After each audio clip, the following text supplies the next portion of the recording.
Try, adapt, learn. In this video, we're going to try to paint a piece of wood with a shop towel. If you haven't already subscribed, don't forget to subscribe now for more videos including DIY, maintenance, projects, and yard work. If you like DIY, maintenance, projects, and yard work, subscribe now and check out some of the other content on our channel.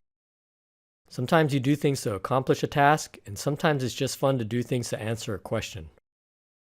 Wanting to cover a piece of wood with a quick coat of paint, my question was, what would happen if I painted it with a shop towel rather than a brush? I know brush painting, I've heard of sponge painting, but not painting with a shop towel.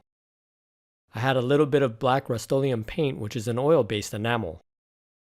So without preparation, I begun to pour the paint directly onto the wood and spread it with the shop towel. Because the towel is made to absorb, the wood was not prepared and rough on one side, this took a lot of paint to cover the material.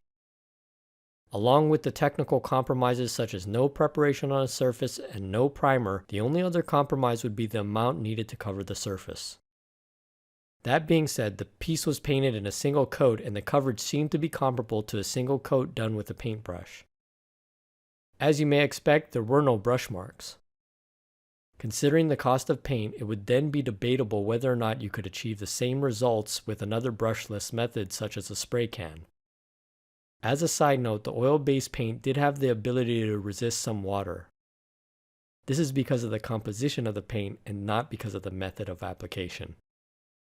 All things considered, it was interesting to do something very simple slightly differently. As I make new videos, I want to share them with you, so subscribe now. Also comment, like, and check out some of the other content on our channel.